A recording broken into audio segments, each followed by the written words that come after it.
Class 10th maths chapter 9 some applications of trigonometry. Some applications of trigonometry, इसका मतलब है जो ट्रिग्नोमेट्री आपने चैप्टर 8 में पढ़ी उसका कुछ यूज, वैसे तो उसका बहुत सारा यूज है लेकिन कुछ यूज यहाँ हम सीखेंगे कि उसको यूज कैसे करना है। आपने ट्रिग्नोमेट्री नया चैप्टर जो अभी पढ़ा 10th में, भाई 9th में तो नहीं था ये, तो 10th में ट्रिग्नोमेट्री नया चैप्टर पढ़ा। आपने पढ़ा कि एक ट्रायंगल है जिसमें अगर एक एंगल 90 है तो तीनों ये जो साइड है, बेस, परपेंडिकुलर और हाइपोटेन्यूज, इनमें कुछ रिलेशन होता है इस एंगल के साथ, बेस एंगल जिसको कहते हैं, ये 90 के साथ वाला। इस रिलेशन को तुमने साइन, कोस, टेन, कोट, सेक, कोसेक नाम दिया। आप इस चैप्टर के लिए तीन ही याद रखो बस, साइन, थीटा, जनरली इन्हीं में सब हो जाएगा। का फॉर्मूला क्या है? Perpendicular upon hypotenuse.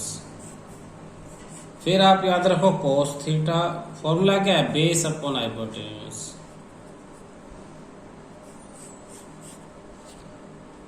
साइन, कोस, टेन, परपेंडिकुलर अपॉन बेस, ये परपेंडिकुलर और बेस, ये तीन फॉर्मूले याद रखो। और याद रखने तुम्हें वो टेबल, कौन सी टेबल? जो बनानी बताई थी, 0, 30, 45, 60 और 90 के लिए। किस किस एंगल के लिए? साइन थीटा के लिए, कोस थीटा के लिए और टेन थीटा के लिए। बाकी सब भी थे लेकिन इतने याद रखना। अभी कैसे बनाएंगे? काउंटिंग लिंक तो 0, 1, 2, 3 और 4, सबको 4 से डिवाइड कर दो और सब पे रूट लगा दो। तो इसका आंसर तो 0 है, तो sine theta equal to sine 0 equal to 0। ये 1 रूट से बाहर आएगा 1, 4 रूट से बाहर आएगा तो 2, 1/2, यानी sine 30 equal to sine 30 degree 1/2। 45, 2 1 जा 2, 2 जा, ऊपर तो 1 आ जाएगा, नीचे √2 रहेगा।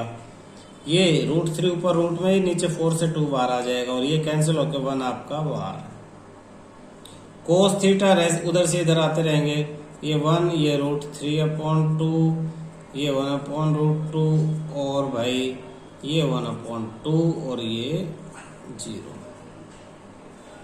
टेन थीटा साइन अपॉन कोस डिवाइड करेंगे 0.1, 0.1 तो 0, 1/2 √3/2, 2 से 2 कैंसिल, 1/√3। यहाँ पूरा का पूरा कैंसिल, सिर्फ √1 और यहाँ 2 से 2 कैंसिल, √3 और 1/0 नॉट डिफाइंड। ये टेबल याद रखनी है। इसको यूज कैसे करेंगे? अब देखो एक्सरसाइज का फर्स्ट क्वेश्चन मैं तुम्हें दिखाता हूं।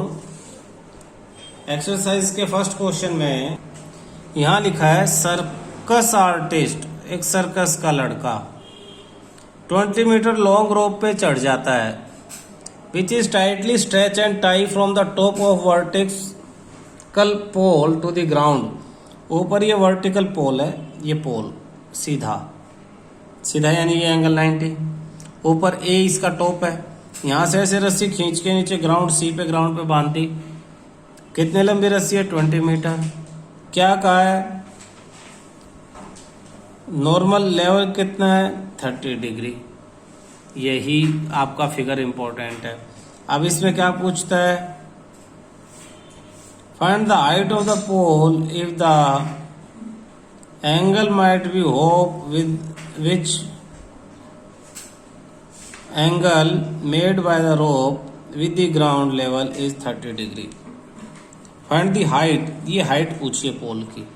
तो हाइट और हाइपोटेन्यूज यानी परपेंडिकुलर और हाइपोटेन्यूज किसका रिलेशन है? साइन का।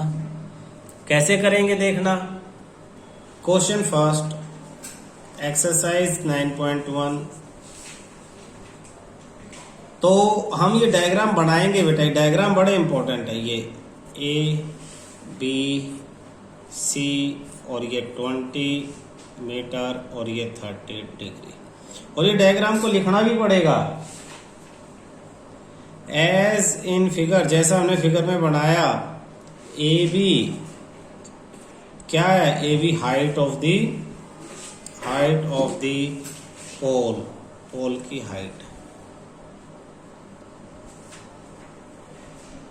फिर B C distance of point on ground from pole. ये पोल से ये जो ग्राउंड पे ये जो पॉइंट है इसका डिस्टेंस है B C. A B height है, बी सी ये डिस्टेंस हो गया। फिर angle C equal to 30, angle C equal to 30 degree and A C equal to 20 metre. Length of the pole, sorry length of rope रस्सी की लंबाई। Find out क्या करना, A B in right angle triangle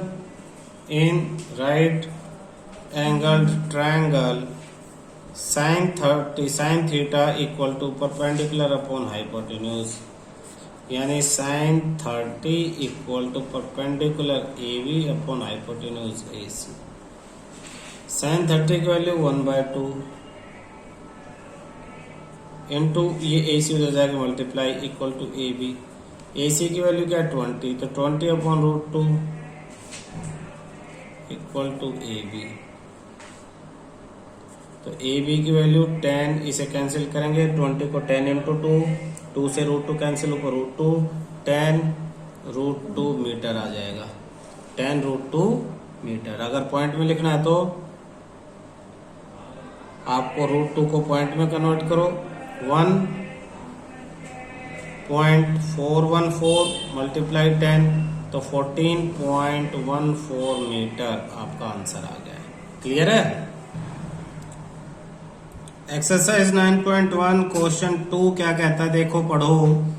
ये कहता tree breaks due to storm. एक पेड़ था ऐसे, हम लाइन से ही शो करते हैं इसमें। ये पेड़ था, सपोज ए और बी ये पेड़ था, और ये आंधी से टूट जाता है बीच में से कहीं, जैसे यहां से ये टूट गया ऐसे कट सी से, और बिल्कुल नहीं टूटा। अब ये एक तरफ आके और ऐसे ऐसे ये जो ऊपर वाला पॉइंट था ये नीचे कहीं, ये जो ग्राउंड है, ग्राउंड जहां पेड़ खड़ा है उस पे नीचे कहीं आके ये ऐसे टच हो गया यहाँ, यानी वो जो बी पॉइंट था वो यहाँ के टच हो गया B dash.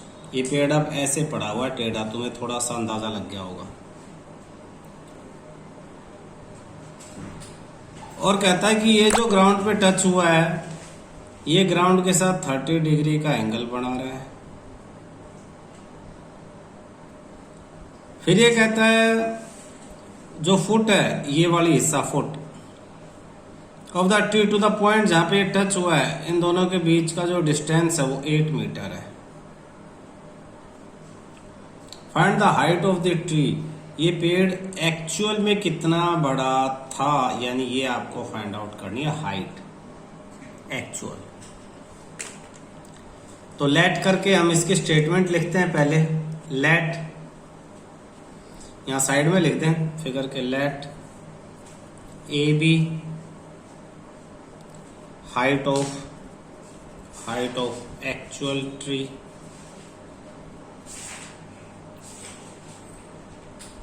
it cut or break at C point से ब्रेक हुआ,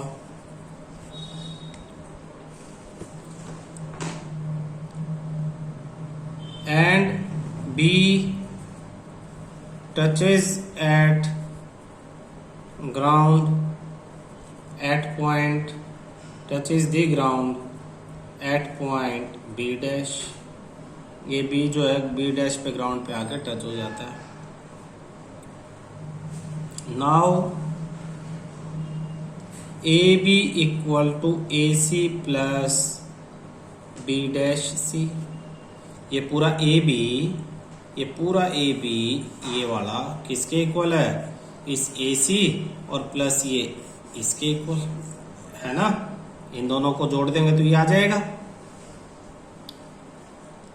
therefore A B find out करने के लिए हमें क्या करना पड़ेगा, ए सी फाइंड आउट करना पड़ेगा और बी डैश सी फाइंड आउट करना पड़ेगा।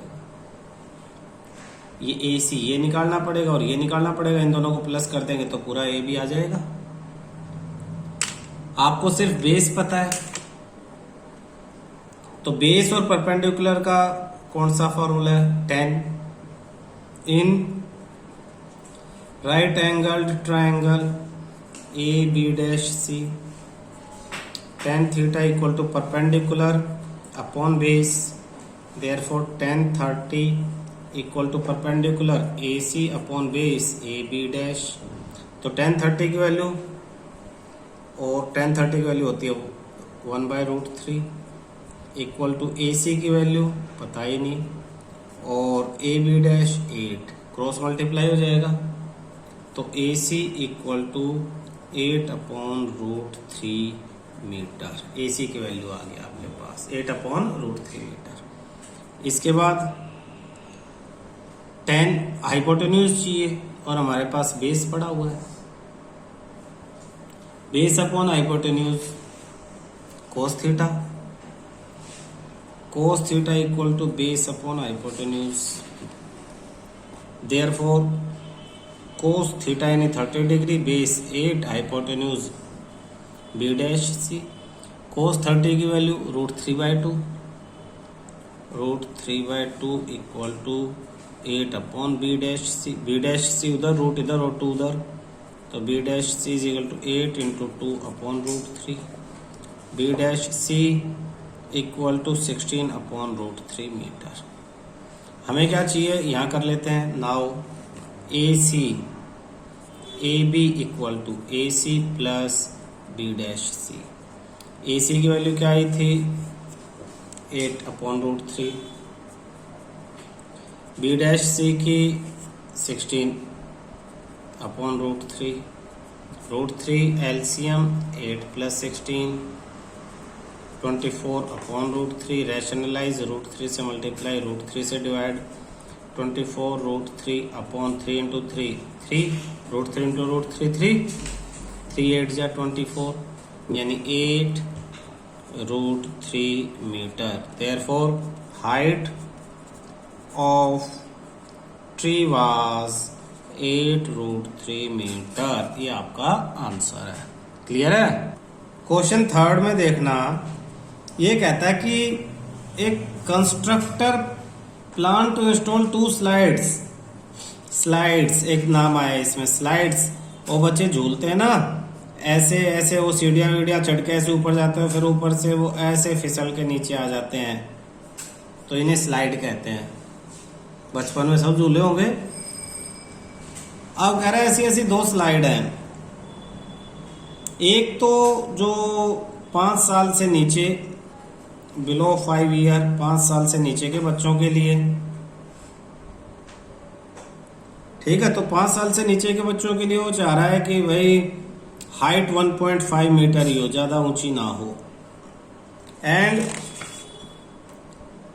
जो एंगल हो वो 30 डिग्री हो। यानी तुमने देखा छोटे बच्चों के लिए ऐसे थोड़ी झुकी हुई सी बच्चे आराम आराम से आ जाएं।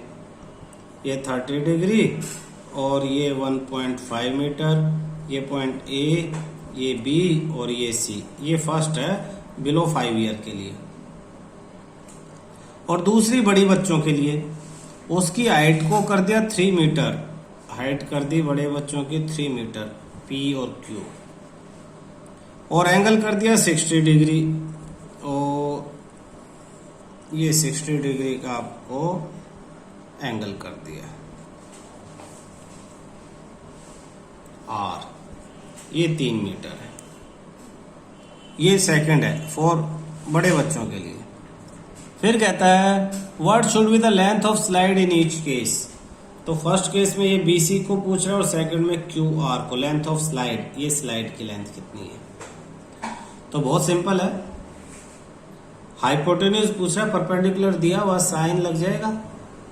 Sign theta equal to perpendicular upon hypotenuse, यहाँ भी sine theta equal to perpendicular upon hypotenuse. Sine theta की जगह 30, sine 30 degree perpendicular 1.5 hypotenuse BC, पता ही नहीं अभी। और यहाँ क्या हो जाएगा, यहाँ हो जाएगा sine 60 equal to perpendicular 3 upon hypotenuse QR, मालूम ही नहीं है। साइन 30 की value 1/2, 1.5 upon BC, cross multiply BC उधर 2 उधर, तो 1 इंटू BC, 1.5 इंटू 2 क्या हो जाएगा 3, 15 2 जा 30, लेकिन एक के बाद पॉइंट है तो BC इक्वल टू 3 मीटर। दूसरी तरफ sine 60 √3 upon 2 equal to 3 upon QR, cross multiply ये उधर और ये उधर, तो √3 इंटू QR इक्वल टू 3 2 जा 6, QR की वैल्यू 6, ये √3 इधर आगे डिवाइड, रैशनलाइज कर देंगे, √3 से मल्टीप्लाई, √3 से डिवाइड, √3 इंटू √3 नीचे 3 आ जाएगा, ऊपर 6 इंटू √3 अपॉन 3, 3 1 जा 3 2 जा 2√3 मीटर। ये आपकी दूसरी स्लाइड है, ये आपकी फर्स्ट स्लाइड है, ये आपके 2 आंसर है। क्लियर है? क्वेश्चन देखो बेटा फोर्थ क्वेश्चन में कहता था angle of elevation of top of A tower from the point of the ground. ये टावर है, तो टावर के टॉप पे ग्राउंड से, ये ग्राउंड है, ग्राउंड में किसी पॉइंट से देखने पे एंगल ऑफ एलिवेशन, इसने एक नाम दिया है एंगल ऑफ एलिवेशन। तो यहां आपकी आंख हो नीचे, मतलब नीचे की तरफ आप, और आप ऊपर की तरफ जब देखो तो इस एंगल को एंगल ऑफ एलिवेशन कहते हैं। तो इसने कहा है the angle of elevation of the top of tower from the point on the ground which is 30 metre away from the foot of the tower. ये टावर के फुट से 30 मीटर दूर है ये पॉइंट। ए बी टावर है, आपको लिखना पड़ेगा जब आप सोल्व करोगे, let A B represent the tower, represent the tower, ऐसे ये 30 ये पॉइंट है, find the height of tower, और ये एंगल है 30 degree, 30 metre away, angle 30, height of tower. बार बार वही चीजें पूछ रहे हैं, स्टोरियां बदल रहे हैं। A B represent the tower, ये पॉइंट C लगा लो, C is the point on the ground such that angle C equal to 30 degree and AC equal to 30 metre.